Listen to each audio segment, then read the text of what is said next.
everyone. I call this Lane Crescent District Board of Directors Budget Committee meeting to order. Today is Wednesday, October 5th, 2022.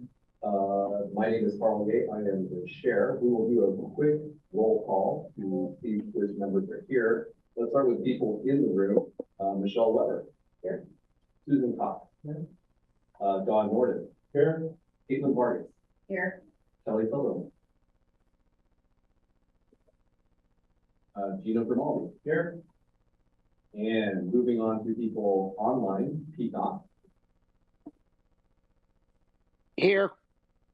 Thanks, Pete. Stephen Wheeler, not here yet. Jeff Rorschach.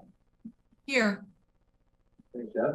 And Brandon Rogers is not able to make it. Oh, I'm sorry. Sherry Wallace is right there. And Jason Williams. Here. Gary Wallace. There. I was going off the list now. Apologies to those two. With that, let's go ahead and move to comments from the general manager. I know, Manny, I just want to thank the community members and board for being here. This is an important part of our process. It's been a significant amount of funds on our capital program, and the tenure program, and so your input is valuable, and we appreciate it as well. Thank you. Thank you so much for those comments. Next, we'll move on to audience participation. And checking with the board first, do we have anyone who wants to make comments there? I am not showing anyone indicating they would like to speak. Thank you, Carl. Great, excellent.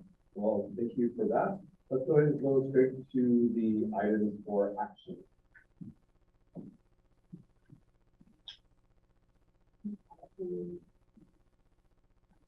I guess I could just hand it right over to you, Christina. Is that right? Sounds good. Yeah.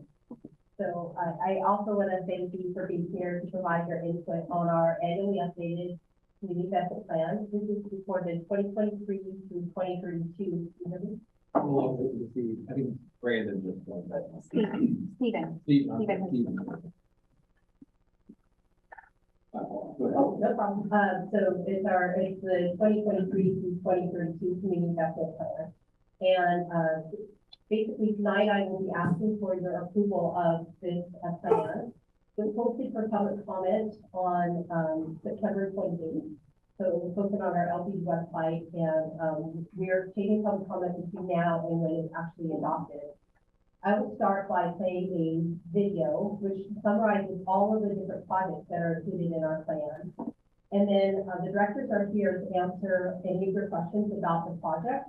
So each of the directors that own the project, they'll be able to answer the questions that you might have.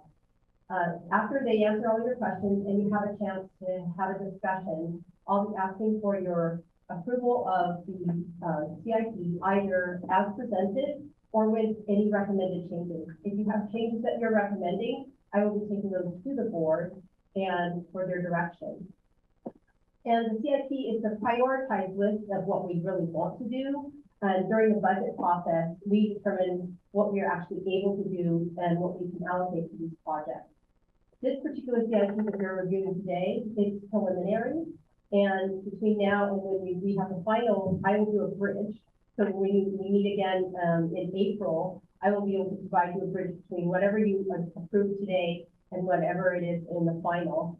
And I'll also be aligning the current year projects with our fiscal year 24 budget. So if there's anyone have any questions before we start. Okay. Neil, can you please video, please?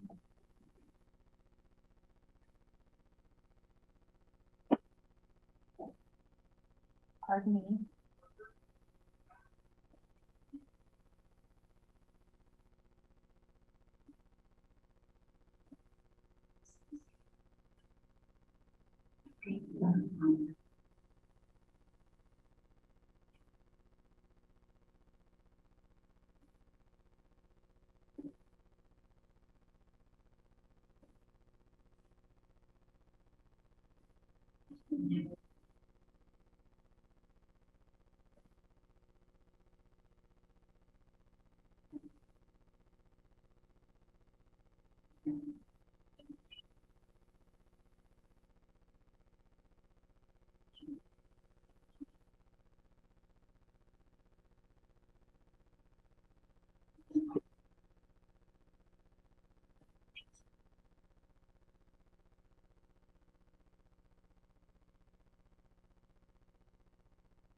Is there volume right now?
Apologies, the audio wasn't picking up. Bear with me.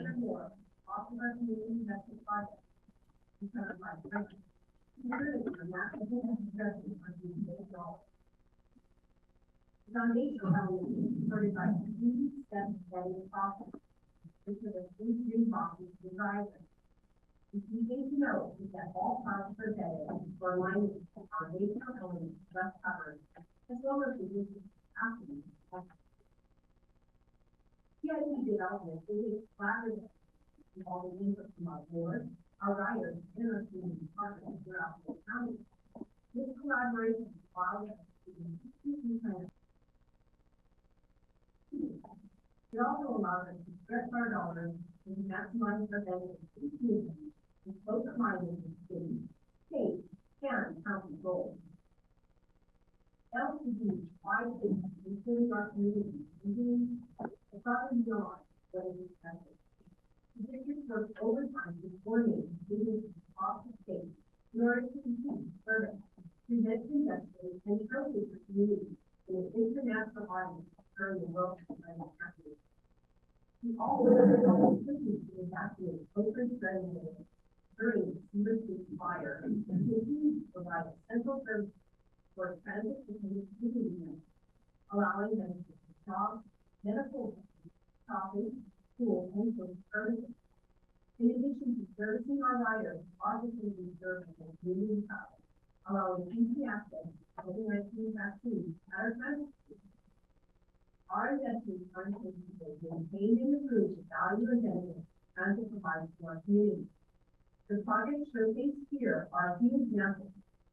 In the next two slides, I will provide more detail on these important projects. The projects on this page are mostly Tier 1 projects, which means that full funding for these projects have been secured. Tier 2 projects are those that have identified where the funding will be coming from, but we are still in the process during that time.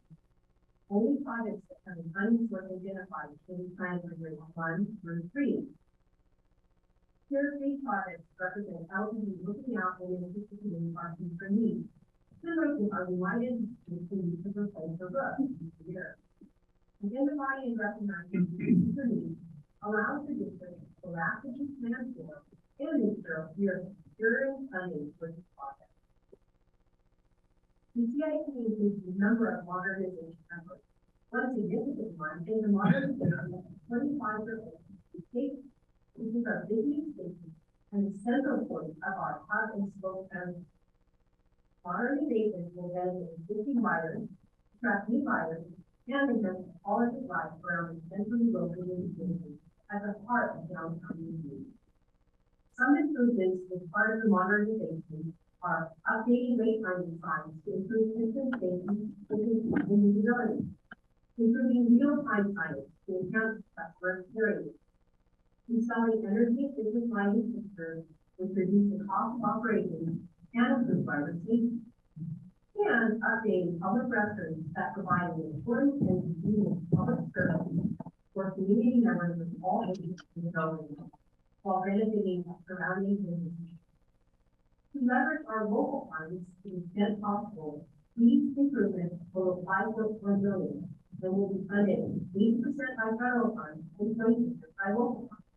The project addresses our strategic priorities of community value, customer satisfaction, and employee engagement. CAD/APL stands for Computer Aided Dispatch Automatic Implementation. This system is for daily operations. This project is an antiquated CAD/APL system and replace it with a modern system that seamlessly interacts with other operational software used for scheduling, service planning, fare collection, and driver communications.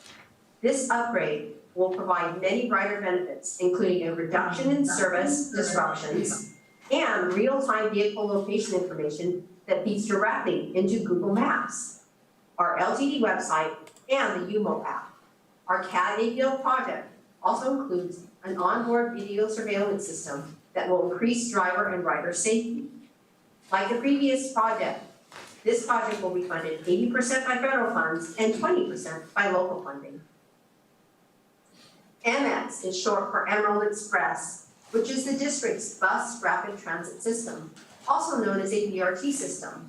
A BRT system provides the speed, reliability, and frequency of light rail with the flexibility and simplicity of a bus at 1/4 of the cost. The district's BRT system comprises 35% to 45% of our ridership, which is the highest ridership within our system. BRT is also unique in that it connects two cities, Eugene and Springfield. This makes it an important part of the greenhouse gas emission solution, as it provides a competitive, reliable alternative to a private vehicle.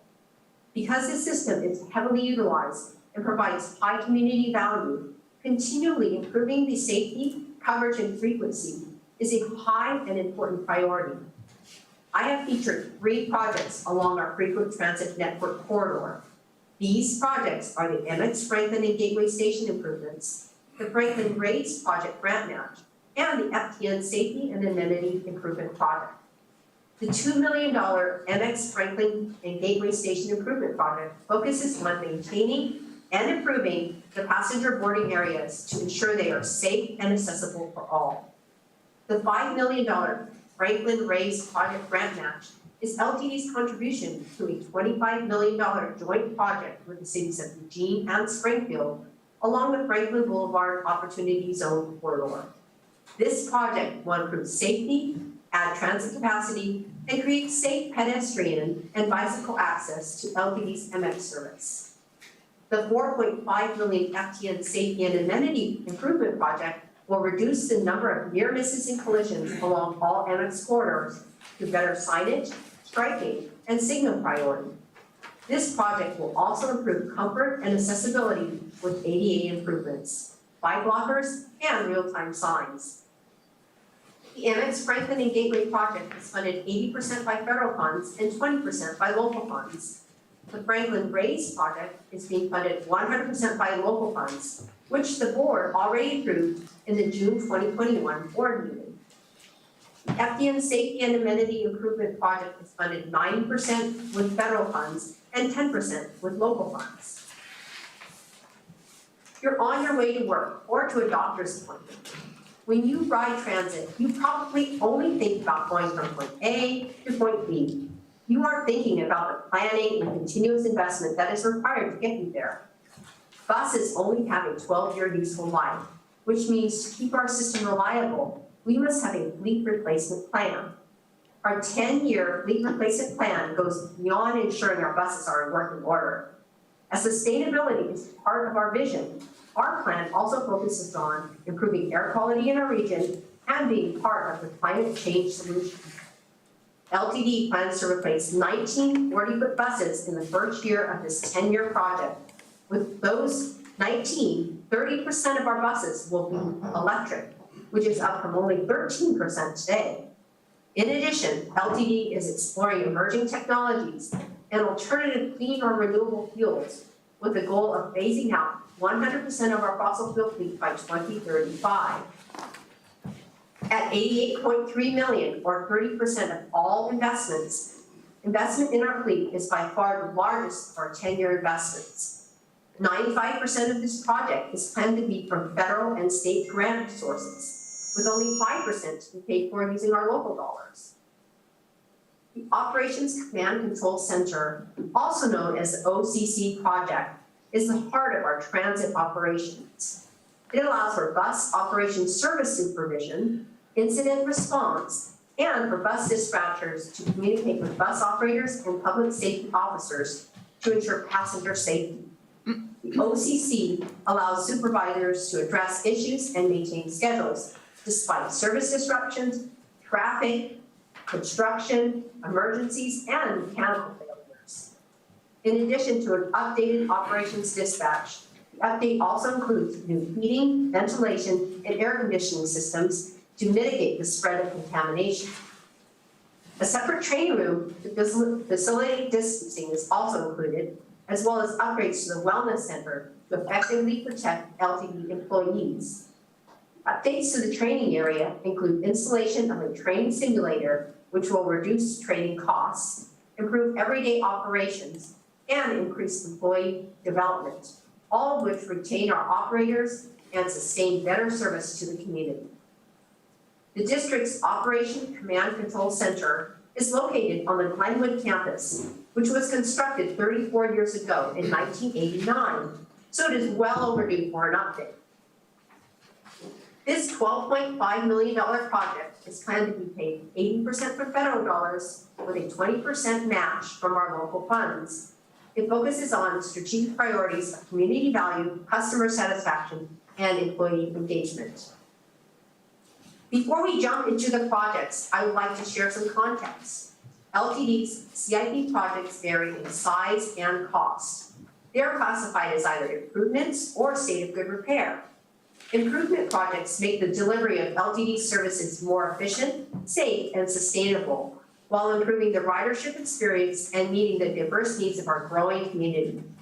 State of good repair projects ensure that we are able to preserve our existing investments. Current projects have been vetted using the foundational elements included in our community investment policy. Those three foundational elements are alignment with our strategic business plan, meeting our funding goal of greater than 70% of our project costs being covered by grants, and our guiding principles. Our 5 guiding principles are: 1, to deliver safe, equitable, and dependable transportation services and facilities in an affordable, efficient, and cost-conscious manner. 2, to invest in a transparent, financially sustainable manner that is able to withstand annual revenue fluctuations.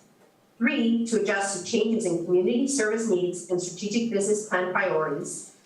4, to comply with all local, state, and federal regulatory requirements. And 5, to be a part of the climate change solution while building community resiliency. In the next few slides, I will focus on the projects that will occur within the next 3 years, as those projects are fully scoped and have funding secured or in progress. The projects beyond 3 years are included to ensure that we are considering, scoping, and planning for, especially from a financial and personnel resource perspective, the needs of future projects. An example of a 4-year-plus Horizon project is the Alternative Fuels Infrastructure Project. This project aligns with our strategic priority of sustainability and is a key component to achieving the community's goal of becoming 100% fossil fuel free by 2035. But until the fleet procurement plan is finished, we will not know what the new vehicle propulsion technology is that our facilities will need to accommodate. It is included in the CIP because we know there will be a future need. Horizon projects may change in scope, timing, or funding source, but as they come into the near term, the details will become clearer. I will start with the facility projects. Facility project costs are for the design, purchase, installation, construction, and improvement of service, maintenance, and administrative facilities. This slide focuses on our facility improvements. I have covered 90% of the near-term spend projects, which are the OCC project and the Eugene Station Modernization Project. Other notable near-term projects are the fleet crane and fall protection project, which is to allow a safe working environment on our new zero-emission buses, and the passenger boarding improvement project, which is to improve the rider experience. Passenger boarding improvements include accessible pathways and the addition of shelters, furniture, and signage. These are our facility state of good repair projects. The key projects in this section are the ongoing transit facility state of good repair project, which is regular maintenance of our building for the safety of our employees, customers, and community. The petroleum fuel system project, which replaces our end-of-life fluid dispensing system, which is needed to ensure ongoing operations and environmental protection. And the bus wash improvement project, which will replace the currently unreliable system with one that is reliable and uses fewer people and other resources in order to use it and maintain it. All Tier 3 facility improvement projects that are unfunded are Horizon projects. As the scope of these projects become more defined, grant funding will be secured. The near-term projects that we just discussed are funded 73% by federal grants and 27% by our local dollars. All Tier 3 facility state of good repair projects that are unfunded are also Horizon projects. The near-term projects are 53% funded by federal grants, 45% covered using local dollars, and 2% using state grants. The reason for the higher percentage of local dollar use is because of a conscious decision not to use federal formula grant dollars for preventative maintenance starting in fiscal year 2026, so that those dollars will instead be utilized for major capital investments such as bus replacements. Providing reliable transit service requires that we consistently invest in new rolling stock. As I mentioned earlier, fixed route vehicles have a useful life of 12 years. Accessible service and demand response vehicles have an even shorter life of 5 to 8 years. I already covered the 10-year fixed route fleet replacement project, which comprises 77% of the investment over 10 years. Other notable investments are for specialized service vehicle replacements, major bus components, such as engines and other major failing parts, and non-revenue vehicles.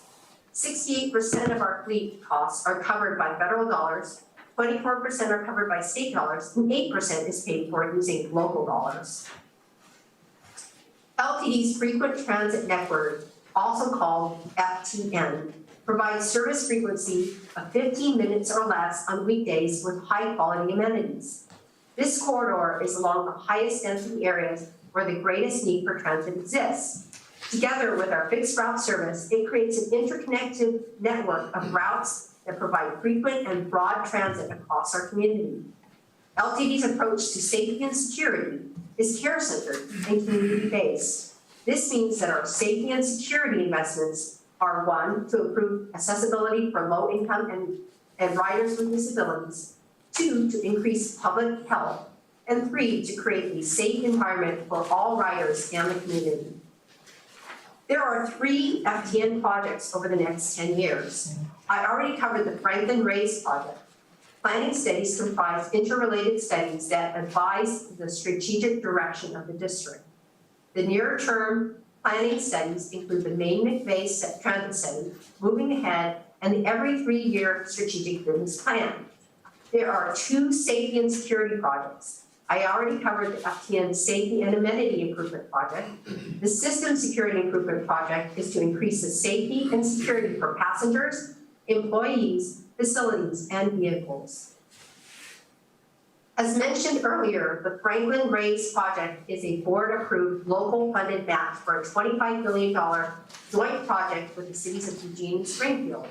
The remaining FTN and safety and security projects are funded 76% by federal dollars and 24% by local dollars. As the transit corridor improvements are further refined in scope, grant funding to cover it will be sought. Technology and infrastructure improvements provide tools for our employees and passengers that make our services reliable and easy to use.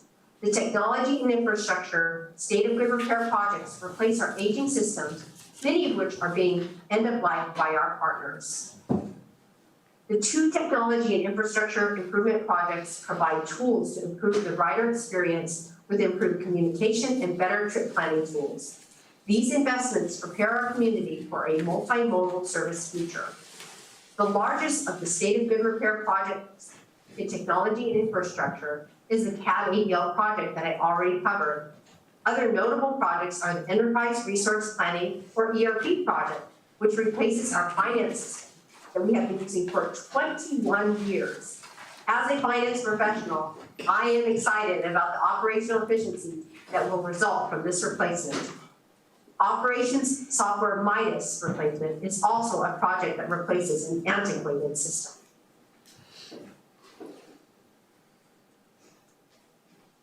The technology and infrastructure projects are funded 76% through federal grants, 19% with local dollars, and 5% with state dollars.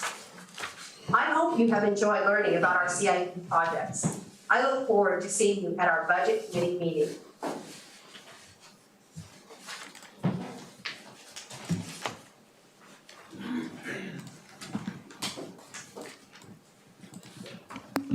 So now we invite you to ask questions about our projects and also to have a discussion.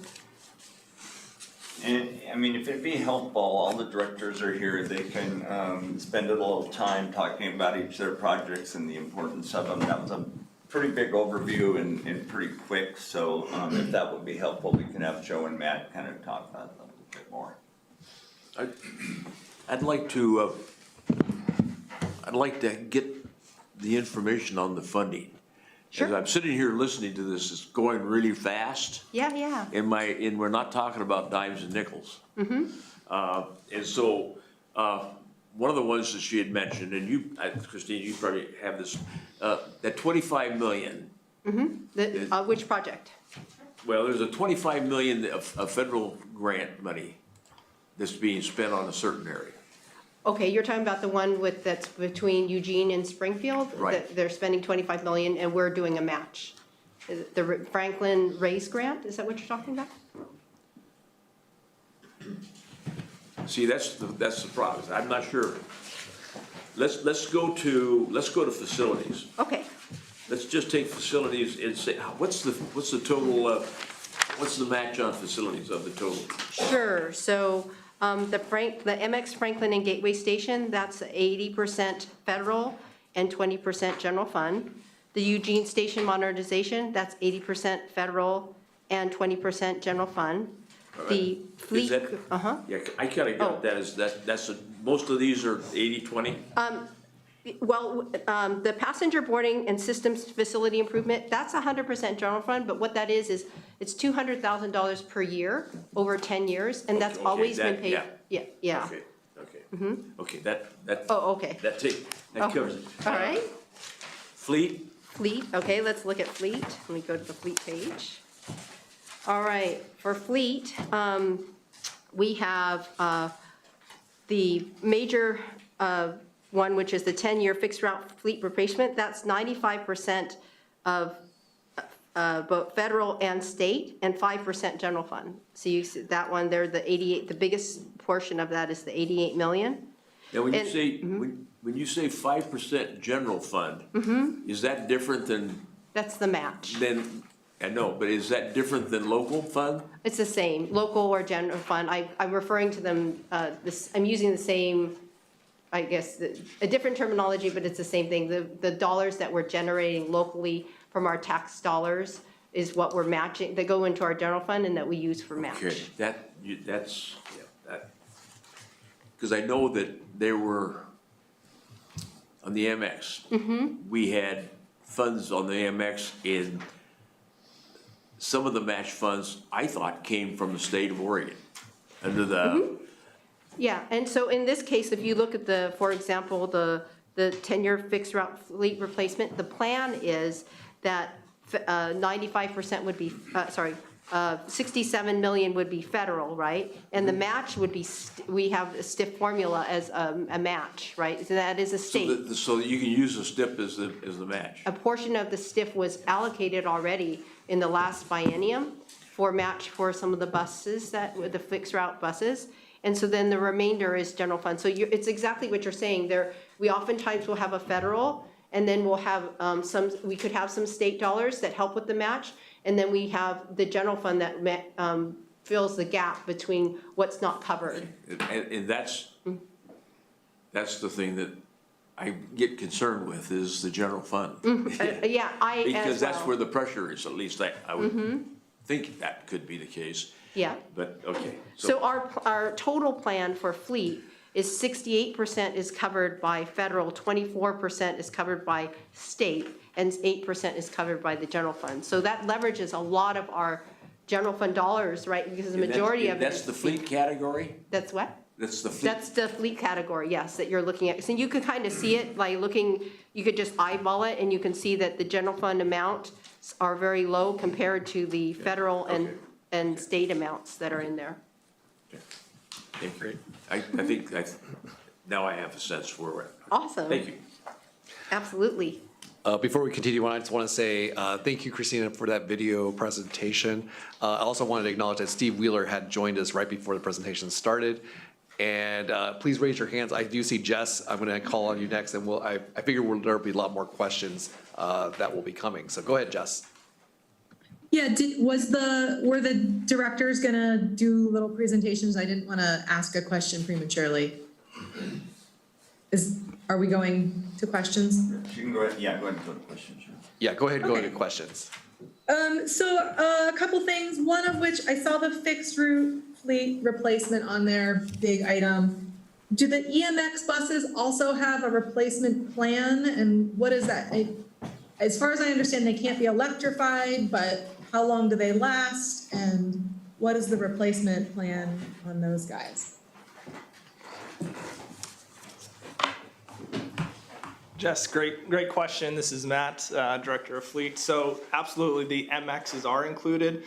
The minimum useful life is 12 years on any type of asset like that. We look to stretch that a little bit more, but the MXs are included in that fixed route replacement plan. Good They question. are, okay, so they're included in the fixed route fleet replacement line item. It is, yes. Okay, gotcha. And so I saw, maybe the directors can help clarify, or somebody, I saw, I didn't see a lot of items related to fixed route station improvements or fixed route improvements other than the fleet. And I'm just wondering, what percentage of our riders are not riding on the EMX?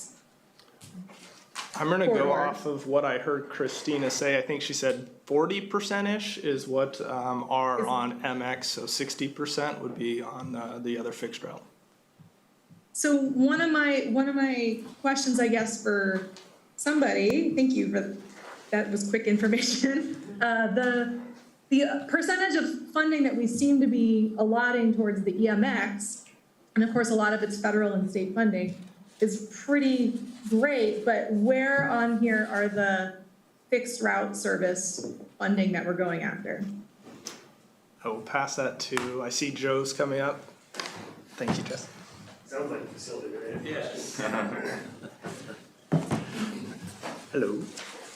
Yeah, so actually, in year 26 and 27, we have a project to look at all of our fixed route stops. So non-MX, non-neighborhood station, non-major station, but actually just the bus stop and bench and small shelter on the route. So we have about 1,300 of those.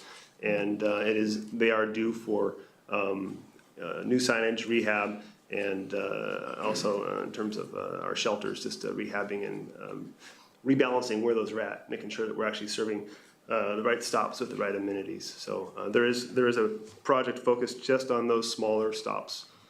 Is that the question you were getting at? I can't see you. Yeah, I'm just kind of paging through, looking for those dollar amounts and so forth, and I really want to make sure that the fixed route, stops are getting the accessibility services, people are able to access them. We're increasing the number of stops that are covered, to stay out of the rain. They're nothing fancy, but maybe they have the covers. If 60% of our people are are riding fixed route, like where are the amenities for people who never ride the EMX? Sure.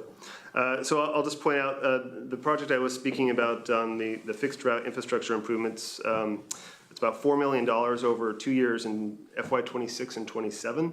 And then we have ongoing improvement and state of good repair monies that are every year. So the $200,000 a year that Christina mentioned it's actually, that's outward facing, that's passenger facing improvements at the stops. And that's intended to do things like you mentioned, the ADA improvements for locations that need that, and in just a general care of those bus stops that are out there. So they are in a good state of repair, accessible, and depending on what the service is doing, that we actually have the ability to move those stops around to match where the demand is at.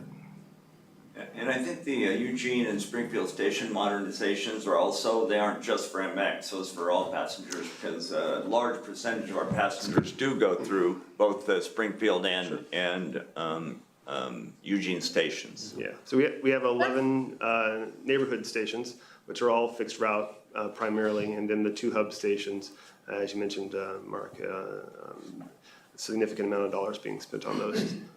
Yeah, I appreciate those answers. Thank you so much. Yep. And I don't know, maybe Mark can answer. Do we have data on what percentage of fixed route or any riders complete or at some point during their riding use the hubs that we're talking about, the central downtown and or Hunsaker or whatever? Like, do the majority of our riders never get to those places because they're riding pieces, or the majority of our riders, are they using those? Yeah, and I can get you the percentage, and Tom might know the percentage that actually go through.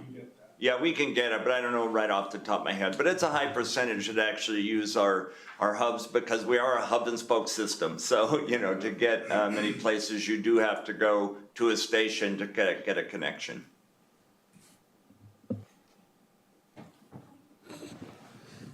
Great. I've got oh, Jess, did you have another comment? No, I want to pass it along so others can ask. Thank you so much. Yeah, I had a follow-up comment, but I want to make sure, is there anyone else who want to get on queue?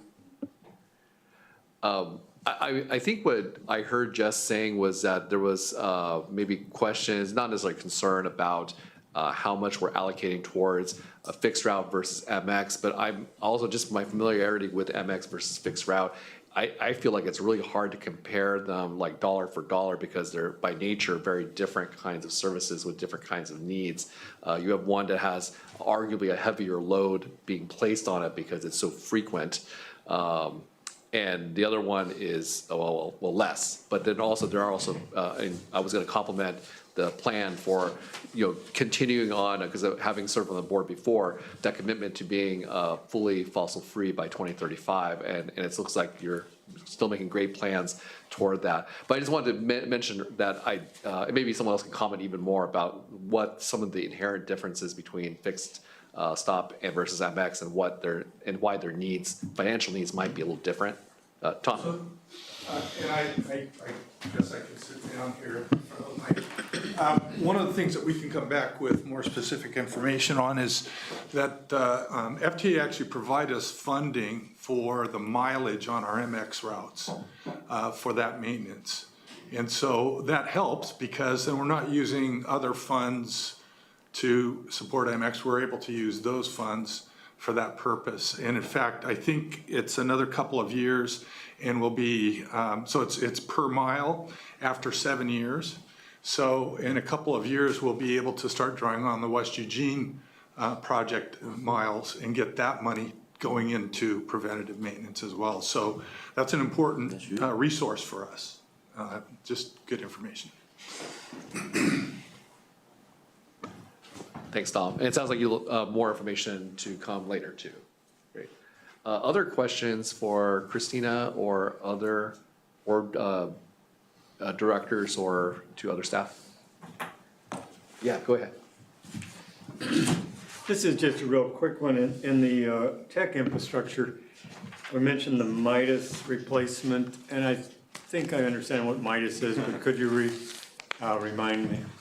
Sure, I probably familiar with anybody on that. So, So Midas is a product that we bought in 2001.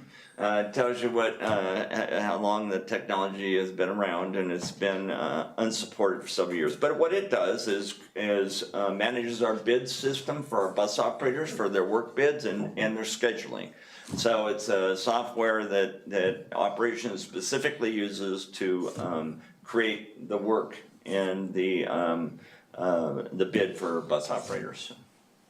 So is there another system that the paratransit people use for Separate system. managing theirs? It's the same one? or Separate it's a system. Separate system, Yeah. okay. Thanks for that question, Don. Jess, yes, go ahead. I just noticed last year on the CIP, when we met at this time, there was some unfunded priority made towards, there was U of O station and Amazon station. It was tier 3 funding, but it was sort of slated for in the vicinity of 2035 or 2025, 2026. Just wondering, what the process was for sort of whether it's a reallocation of funds or a re-strategy, like revising what the direction is. Where did that go?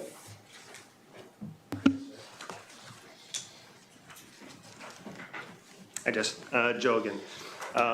Yeah, so we did take a different strategy with those anticipated needs in the long term, the 5, 8, and 10-year kind of realm. And so actually there's a line under, where did you end up putting it? That's under FTN, actually. Wait, excuse me. But we wound up bundling those so they didn't have all these different stations, and we called it facility and station upgrades. So it's about the 4th line down on the facilities improvement. And so you'll see in FY 27, 28, 29, 30, et cetera, some high dollar values. And that's intended to be placeholders for anticipated station rebuilds or relocations. And so we're talking about, I think you mentioned the Amazon station was one that's going on 40 years old. So we know that that's coming to the end of its life, just physically, but also from probably serving the district in terms of service. And so we know that's out there, and that's an example of just putting a placeholder in for things like that. And we bundled those, like I said, in to that one line. So they're there, but they're bundled. Does that make sense? Yes, thank you. You bet. Oh, Joe, you should stay up there because I think I have a question for you next. If there's anyone else. Not so fast. Just, you know what? Yeah. Next year, start with fleet. Go for it. I had a question about the alternative fuels infrastructure. I'm assuming that means electric. I was curious why it was being called alternative fuels, or maybe there is other fuel? Because we don't know for sure, actually. So it could be one of several things. And so, as Christina mentioned, we're still working on that procurement plan and the eventual type of energy and drivetrain that we want to use. Matt's can talk to that procurement plan, but we're still not quite there to a decision point. So actually the dollar value you see in there is the highest improvement that we might make, which I think was related to fuel cell, hydrogen, excuse me. Yeah. This might be a question for either of you two, are there going to, as we procure more electric buses, as that also follows with more infrastructure to charge them as well? It would, yeah. Yeah, and so more of the same of what we did, if that's where we want to go. I don't know, I'm going to speak to that. Is that part of the CIP or is that completely separate? I can. Yeah. Joe got his wish. Yeah, you got out. Yeah, I think that's a big question. I think the board is, when you were on it, actually, Carl, kind of identified what a fleet procurement plan and what our goals are for a climate action policy statement. Right now, electric buses aren't at the capacity we need, as Jess alluded to earlier about range on MX. We just aren't there yet. So as you're looking at what does that do, we've looked at hydrogen. That's an option for a zero tailpipe emissions. There's also renewable natural gas. That's another option. So the facilities project that's associated with that is knowing that we will have to build some sort of infrastructure. It really depends on what pathway we go and then how we serve the community and what propulsion we choose to go after. Does that make sense? At some point, range becomes a problem because it's not a one-to-one trade-off for for buses. So, you know, for what we can get out of our diesel fleet, at some point it takes 1.5 electric buses to get the range you get out of a diesel. And so, you know, so we really have to be thoughtful about what the future looks like in terms of our propulsion systems. Hydrogen, you can get pretty much, you can get, I think, more than you can out of a diesel bus as far as range goes. And so there's a lot of experimentation going on in hydrogen, and several agencies have completely committed to hydrogen going forward. So, you know, we don't want to lock ourselves into any long-term decision as far as propulsion system going to this time until we get more data. Thank you very much. Other questions? Yes, go ahead, Gary. Okay. I got this 3 or 4 days ago, so I have an advantage. I have more questions. We expect nothing less. Anyway, specifically, a lot of these are placeholders that you have is in the later years and whatnot. The one specifically I would ask you about is the OC Training Lounge. OCC, yeah. 12.48. Yes, sir. Operation Command Center? Okay. And it shows here that,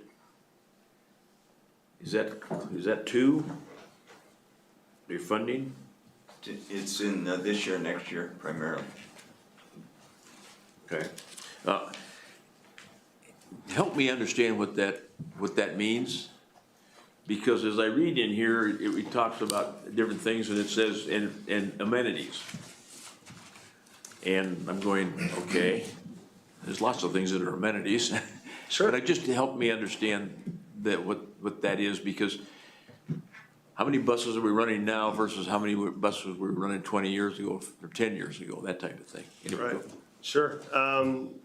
So I'll speak to, generally to it, but if you want, Todd is actually the PM, the project manager, and he can give you some more detail as to the project and where we are in the process, if you like. But generally speaking, it's a remodel of the whole operations wing. So this facility is over 30 years old, and we did do business differently back then, and we've been kind of slapping it together over the last few years as technology and just the way the business processes are in operations. And so the building needs to match today's processes, and both in technology and like the training equipment and whatnot that's out there now. And so a big part of it is the training piece of it. We don't really have a training room for operations. And then the other piece is a dispatch center that incorporates public safety and the on-road dispatching into one space. Right now, we're actually separated downtown and here. So they'll bring it together with today's technology. Yeah. And then a lot of it is employee centric and focused. And so space for operators to have where they take their breaks, where they have their personal items, redo all the restrooms in today's standards and requirements.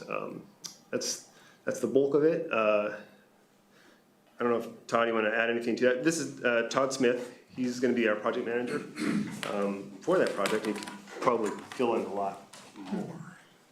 Hi, everyone. yeah, Todd, one of the things I was wondering about, 'cause you helped me with some of my questions in terms of the fact that you're moving some other operations in here and whatnot. And I know that, we've been running, well, a few years ago, we were running around 100 buses, 110, something like that. I think we're never up around. Are we running about that many buses now?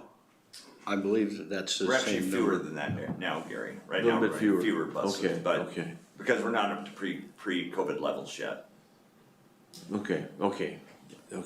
Yeah, but I just was looking at that in terms of, you've helped me understand a lot. I always look at how much a square foot. I'm not sure you can use that here because there's a lot of different things there that it's not clean. It's messy. Lots of different types of spaces. Exactly, yeah. Yeah, and actually, that's Todd's expertise. He did all this. And that's if you're talking about bathrooms, the cost per square foot, your MEP is pretty high.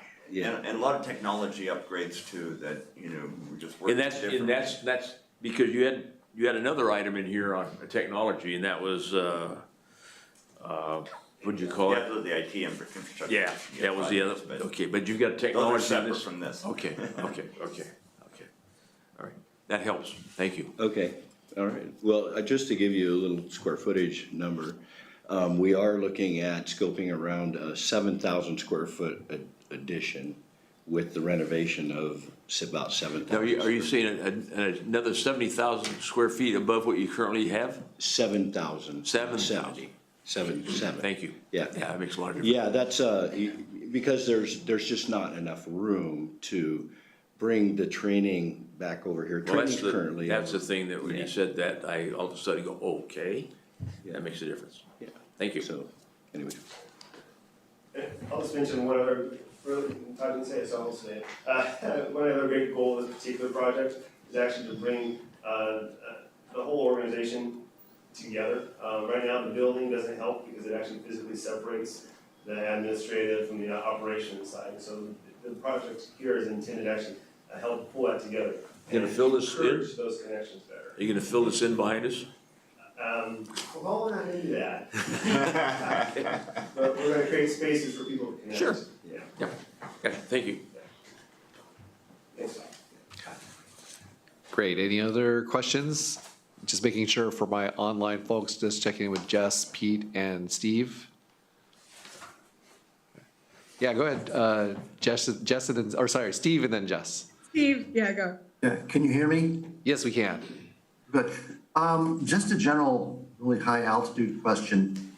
I was interested in my first look at this about your 5 strategic areas of focus and the 7 criterion for the projects, which were useful and helpful and a good filter, I think. My question is, how often do you look at those and reevaluate those? Do you do that every 5 years, 10 years, or ever? I'm just curious about that. Christina waved me in. So the staff looks at this particular plan at least twice a year. Is that about right? Yeah. So we reevaluate, I think that connection that, to those values that you mentioned, as well as just looking at the numbers again. So it gives us a crack at it a couple times a year. Yeah, that was not quite what I appreciate you do it regularly. How often do you look at those actual criteria and fit themselves? Yes, so those are part of our strategic plan, and we actually just looked at those and developed those last year. And Okay. so we're in the process now of reviewing our current strategic plan and making sure that things are still where we want them, and we will look at it annually, so. So they're pretty new and fresh right now. Correct. Okay, thanks. Thanks, Steve. Go ahead, Jess. Yeah, just a question about tech and infrastructure. I don't know a lot of these abbreviations and acronyms on here, so I wanted to inquire if there was anything and what or how much was related to anything in the realm of fare collection or fare management in boarding.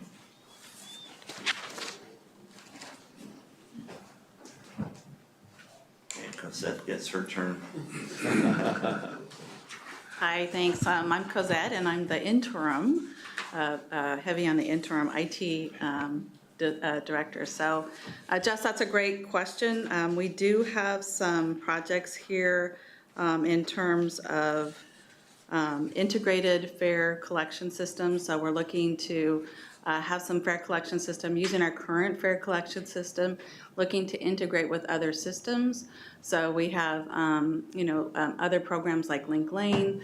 We have other fare systems at other agencies that we're looking to link up to. So really intending to make that first and last connection easier. So you don't actually have to have 2 different mobile apps, for instance.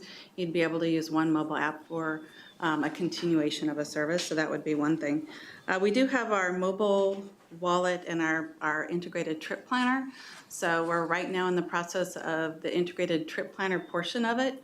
Right after that, we have a project to develop an integrated mobile wallet, which really is a partnership between the City of Eugene and the University of Oregon, looking to create really something of a mobile wallet that people would be able to utilize to not only pay for their bus fare, but they'd actually be able to use bike share using that same wallet, and they'd be able to pay for their parking using that same wallet. And again, it's really looking to connect the total transportation network beyond just the bus. So looking for opportunities to connect to other systems. So, Jess, were there other projects that you were interested in?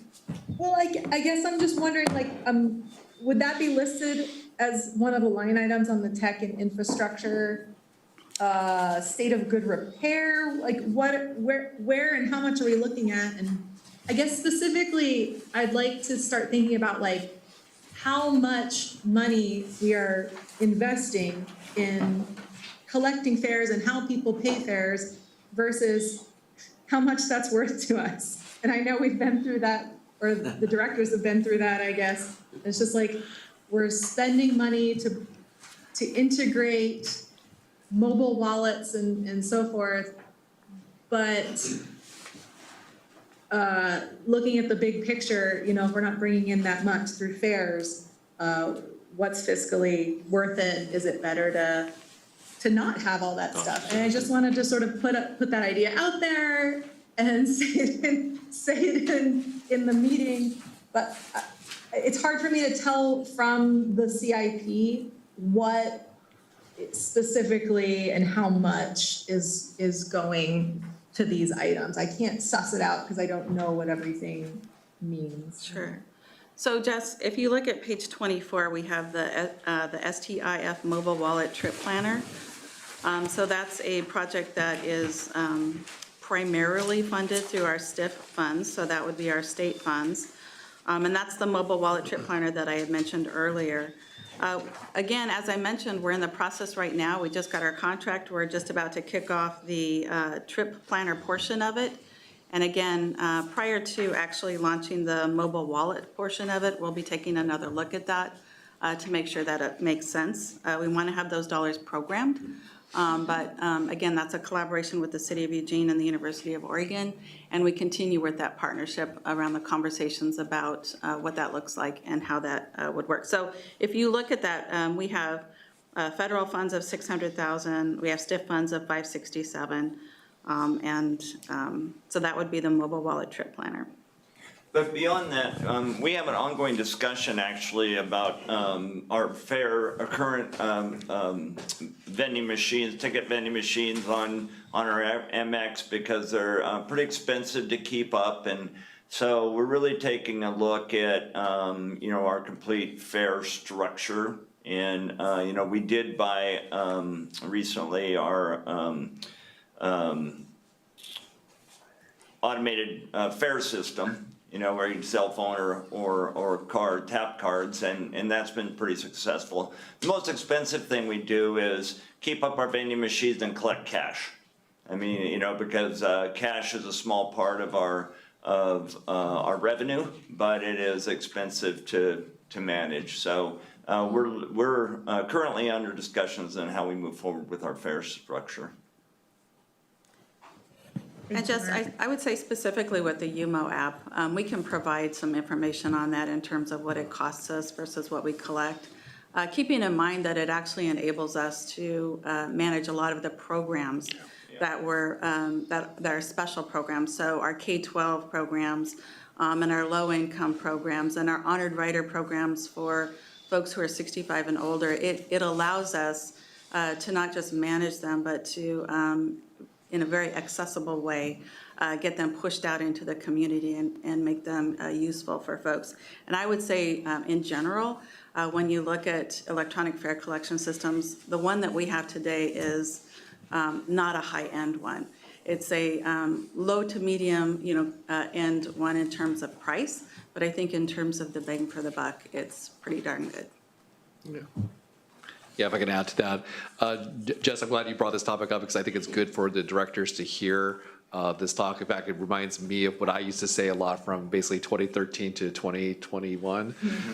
Because I think the other thing I don't want to lose sight of is that while a policy discussion by the board about fares and fare policy is good. Let's not forget that one of the benefits of UMO and the app is that it also helps us understand where our ridership is going. And that was something that I learned from the board, and I thought was a very valuable lesson. It's like, it's great to think about how are you collecting fares, but it's really also good to know how are your riders using the service. And it really does take something like, even if you did go, quote unquote fareless or very reduced fare, I imagine LTD would probably still implement something like UMO, just so they know, where's everyone going? What are they doing with our passes? And if you think about it, especially if you have it on your phone, it is the one way that LTD stays literally with you, even if you're not on the bus. And so it's something you can, reload anywhere and plan your trips and et cetera, et cetera. So I think there's a lot of utility, but that's something for the board. I think it's, go ahead. I didn't mean to open a can of worms about it. I understand all the data collection and so forth, and I see the value in that. I mean, there's certainly riders who are, who are always going to pay in cash, and you're never going to collect the data on them. But anyway, just to sort of, I wanted to shine a light on how much we're really spending, and how much we have and will spend over, say, a 5-year period on fare collection, and how much is the data worth, and how can we collect the data maybe still, but consider how much we're spending to collect money. So anyway. That's fair. It does relate. Thank you very much for that. I have one more question, but I want to just check in Gino, Caitlin, Dawn, go ahead. Well, just to follow through on what Mark and Cosette just said about the MX fare collection, is there a timeline on replacing those, the MX vending machine? Not a precise one. We're still in discussion. We're looking at putting the validators for our UMO Pass on MX, and so that's kind of our next step. And then we'll evaluate it once those are on and kind of decide where we need to go from there. We're also looking at what others in the industry are doing. So there are others that are doing it different than, for instance, our ticket vending machines. So. Going to Seattle. Yeah. Checking in with Jason, Susan, and Michelle. Any questions or comments from you? I mean, just to go along with what Jess was saying, is there any,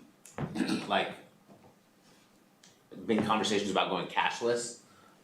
Because if it is expensive cashless too. Or fairless? Or no, not fairless, I don't think, but cashless. I think there's always gotta be a buy-in to people, in terms of fare, but Yeah, we've actually had the discussion for quite some time, and we're getting closer because our UMO app actually you can purchase one-time fares or day passes at outlets. Yeah.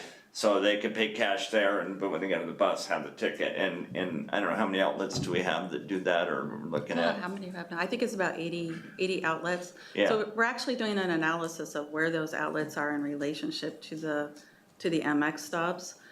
So again, there's some Title VI, I think, issues that we want to take. Civil rights. Yeah, we want to take a look at. So what we know is we serve many people who are unbanked. So we want to make sure that there is a location close by to the MX stops for people to go and purchase fares, and they can purchase them on their UMO app using cash. And again, with the new UMO income system, a lot of the businesses in our community, and a lot of them are centrally located, so they are located near an MX stop. We're just still doing the analysis on, is that enough? Again, because we don't want to exclude people or create barriers, especially for people who don't have any other way of purchasing those fares.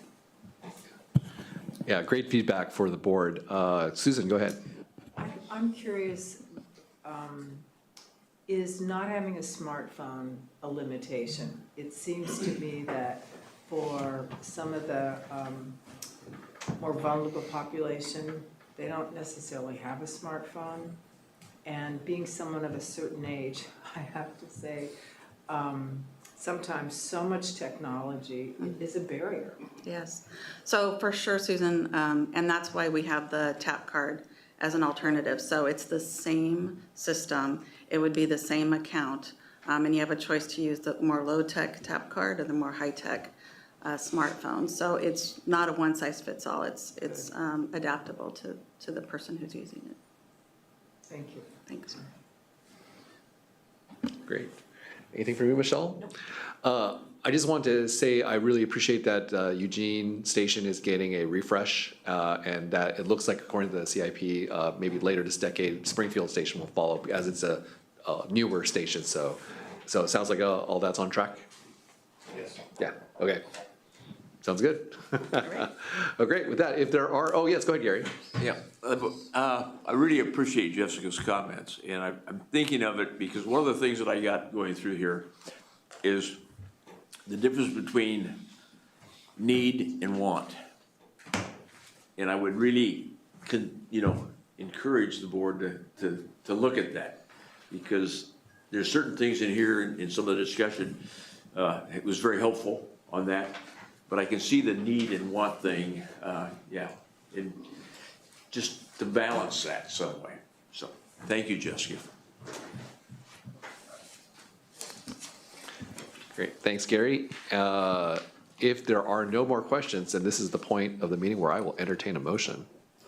I guess Yes. I have a question to follow up to Gary. Please do. How soft is some of the funding? And I guess I'm thinking about, as we look at potential inflation, OPEC, et cetera, I mean, are we vulnerable in any of those areas? Are we being overly optimistic? I think the year 1 and 2, we're pretty solid on our funding.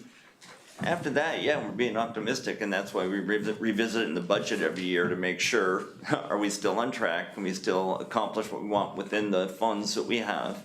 And it goes through the budget process. So, but usually in the CIP, years 1 and 2, the funding is pretty solid. When it gets out beyond that, it's a little more dicey. When you say pretty solid, what does that mean in terms of percentage and numbers? Well, so if you look at the tiers that we have, tier 1 is the funding is there, it's solid. Tier 2, we know we can get the funding, so we just haven't applied for it yet. And then tier 3 are all, we're not sure that we can get funding, so, yeah. Great. Oh, go ahead. Sorry. Go ahead, Susan. When you say you know you can get the funding, is that like? So we've got there, so in the federal process, there's formula funds that we know we can get every year, and we can allocate those in certain ways.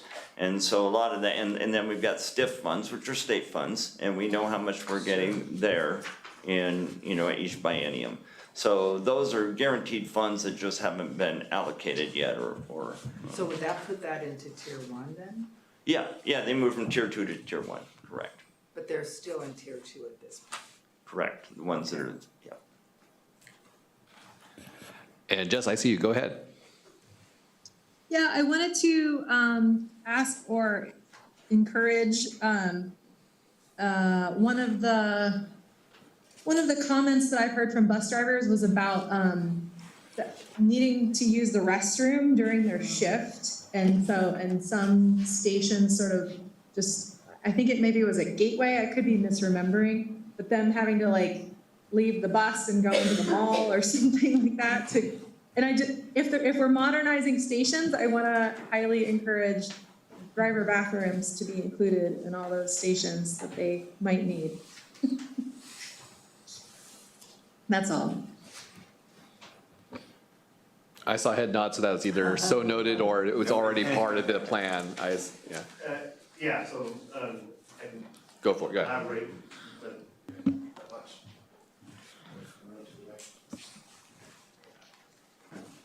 Yeah, just so, back to your earlier question about those bundled station improvements. So that's where that would occur, and depending on what the service design is, and if we're breaking people on the periphery of the community, then yeah, absolutely those needs for restrooms at those neighborhood stations would be included in those.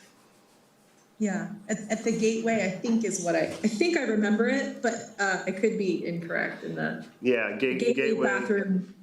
For sure, The and problem. south of town and even East Springfield could potentially be another one, depending on, again, what the service design looks like in those out years. Yeah, to really think about the driver's needs as well as the rider's needs at those stations on the fixed routes. Anything else to add to that? Yeah, yeah. Great. I wouldn't be surprised if most of the board or the committee would support that suggestion, so great. All right, with that, I will entertain a motion. I move to forward the proposed fiscal year 2023-2032 community investment plan as presented to the Board of Directors for recommendation for approval. So Don Norton has moved. Do I have a second? Second. Michelle Weber has seconded. And we'll go ahead and do a roll call vote. I'm going to start with the people. Oh, yes, go ahead. More comments? Absolutely, absolutely. Go ahead, Gary. My concern is the general fund. Yes. And I'm sitting here looking at high unemployment today, but remembering 08, 09, 010, where we were, but 15% unemployment in this area, not nationwide, but downtown River City. And looking at those things and the potential of that, and that's why that balancing that general fund money with the stuff that you've got, you know, and whether it just a little scary, you know, and it's something that for the board, it's, you know, it's a tough decision, but you got to look at it and keep track of it. But I'm amazed that the matches are where they're at, because I really didn't think, you know, 4 years ago, I would have guessed that they would have been close to the 60, 70, 80%, not 90, 95. So that's wonderful. I mean, that's fortunate, but that's a real concern.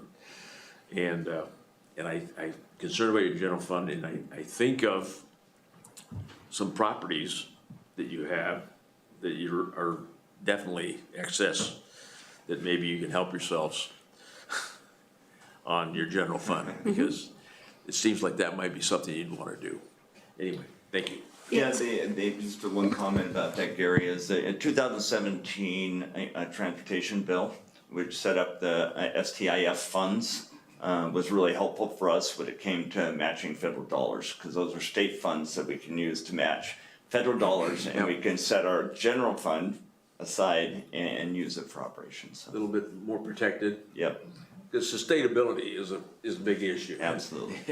It feels a little funny. And Gary, if it gives you any comfort, you know, we do have a goal of less than, or I guess greater than 70% of all of our projects in our community investment plan that they're funded by grants as opposed to the general fund. 70. And that's the minimum, right? So our goal is, we try to do better than that, and we monitor that. And then in addition to that, the other thing that I do is make sure that we set aside a match for the projects that are in play. So when you see the budget, the transfers that we have, that we transfer from the general fund to the capital fund, is to make sure that we can match all of those projects for which we have grants. So we are making sure that we're not gonna run out of money to match something that we have a grant for. And so we're doing all of those things to, exactly what you're saying is, make sure that we have protection of our general fund. And then we, on this, another side is that we have reserves now, which we didn't have when you were on the board. And so we do have a sustainable services reserve to make sure that we protect our services as well. So we are looking out for the general fund, and we're looking out for continuity of our service for our passengers. Thank you. Thanks, Gary and Christina. Just want to check with everyone to make sure any final comments, persuasive statements you want to make, either for or against the motion. Okay, not seeing anything. I'll go ahead and go do a roll call vote. I'm going to start with people online first. Jess Rochak. Yes. Yes. Pete Knox. Aye. And Stephen Wheeler. Aye. Great. And I'm going to move on to the people in the room. Susan Cox, Aye. Michelle Weber, Aye. Don Norden, Aye. Jason Williams, Aye. Caitlin Vargas, Aye. Gary Wellish, Aye. and Gino Grimaldi. Yes. And I, Carl Ye, vote aye. So motion passes. So we will be forwarding this on to the Board of Directors with the recommendation for approval. I want to say thank you so much. It's really good to be back. I have to tell you, I've took my retirement from LTD very seriously. And so it is good to be back and good to see lots of familiar, friendly faces. And thank you, Mark, for leading this organization during this time. And thank you, all the volunteers who make for the committee that makes this possible. And of course, the Board of Directors who volunteer all their time to direct LTD. And so thank you, everyone. Pleasure to be here. Thank you, everyone online. And with that, what is it called when you adjourn the meeting? One more. Are you retired again? Yes, go ahead, Don. I just want to commend Christina and her staff. I really feel like the material is presented. She's been fighting a cold all week, so. Oh. she's been- You did a great. We couldn't even tell. Good job, Christina. Thank you. Yes, we echo that compliment. And with that, I adjourn this meeting. Thank you, everyone.